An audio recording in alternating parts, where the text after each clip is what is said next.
Hello students, welcome to maths vibes. आज हम discuss करेंगे CSIR नेट 26 नवंबर 2020 कॉम्प्लेक्स एनालिसिस का क्वेश्चन है। पार्ट सी में पूछा गया क्वेश्चन आईडी है 570।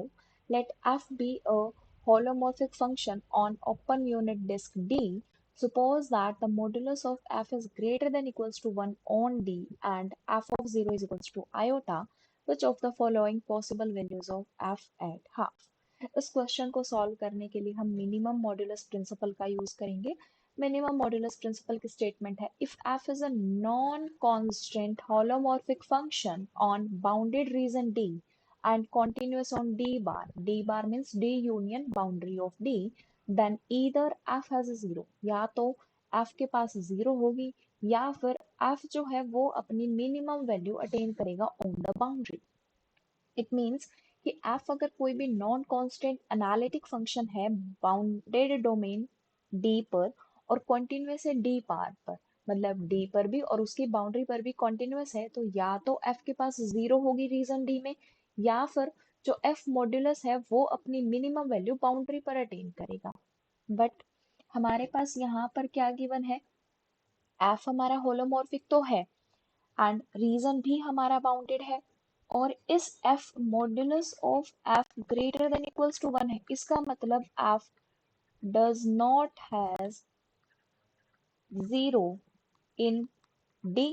d रीजन में f के पास कोई भी जीरो नहीं है,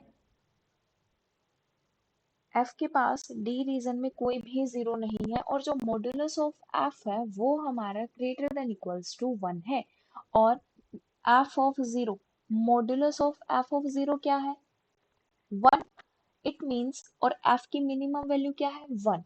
मतलब f ने अपनी मिनिमम वैल्यू 0 पर अटेन कर ली। f attains its minimum value at z is equals to 0, जो हमारा डोमेन में लाई कर रहा है, d रीजन के अंदर लाई कर रहा है।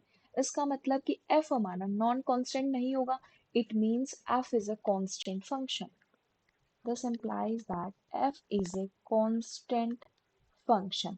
अगर f constant function है, f of 0 हमें iota given है, it means f of z is equals to iota for all z belongs to D। हमसे पूछा गया f of half क्या होगा, which is also iota। Option देखते हैं कौन सा ऑप्शन हमारा करेक्ट होगा। सेकेंड ऑप्शन में गिवन है कि f of half is equals to iota, so second option हमारा करेक्ट होगा।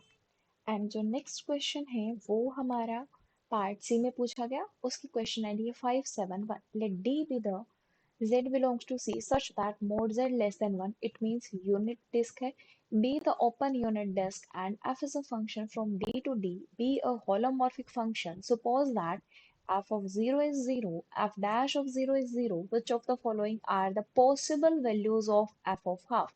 First one is 1 by 4, second one is minus 1 by 4, third one is 1 by 3 and the fourth one is minus 1 by 3। हमें given है f कोई भी एक d से d पर holomorphic function है और हमें f of 0 and f dash at 0 हमें 0 गिवन है। सबसे पहले हम देखते हैं f has 0 of order m। m order की 0 होगी, इसका मतलब है कि f 0 होगा, एफ डैश भी जीरो होगा। किसी भी पर्टिकुलर पॉइंट कंसीडर कर लीजिए एट जेड नॉट। अगर एट जेड नॉट की बात की गई है तो हमारा होगा f at z naught zero होगा, f dash at z naught zero होगा and so on f m minus one at z naught is zero, but f m at z naught is non zero.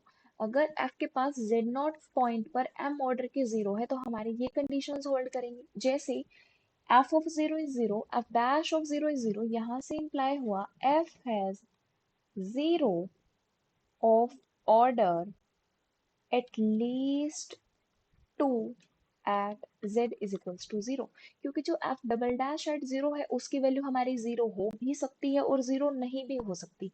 अगर वो value 0 हुई तो f eight 0 इसका order हमारा 2 से greater हो जाएगा। बट अगर f डबल डैश एट 0 की वैल्यू हमारी नॉन 0 हुई तो ऑर्डर हमारा 2 आ जाएगा। सो हमने यहाँ पर लिख दिया एटलीस्ट 2 ऑर्डर होगा और हमें पॉसिबल वैल्यूज की बात करनी है। सो इसके लिए हम यूज करेंगे स्वार्ज लेमा। स्वार्ज लेमा में होता है कि अगर एफ हमारा होलोमॉर्फिक हो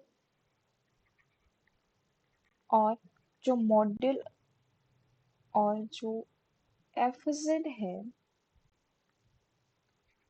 एफ जेड हमारा लेस देन 1 हो, second F has 0 of order m, then modulus of fz is less than equals to mod z raised to the power m, and fmz this is less than equals to m।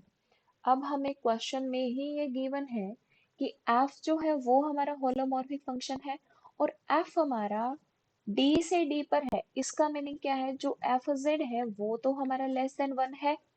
So so यहाँ पर least value कितनी possible है m की, 2 possible है। So modulus of f z less than equals to mod z square. हमसे question में पूछा गया f of half, so f of half less than equals to 1/2 square that is 1/4। So f of z हमारा lie करेगा -1/4 से 1/4। So first and second option हमारे यही है, -1/4 एंड 1/4। हमसे पॉसिबल वैल्यू की पूछी गई तो फर्स्ट एंड सेकेंड हमारा करेक्ट हो जाएगा, थर्ड एंड फोर्थ तो हमारा इनकरेक्ट होगा।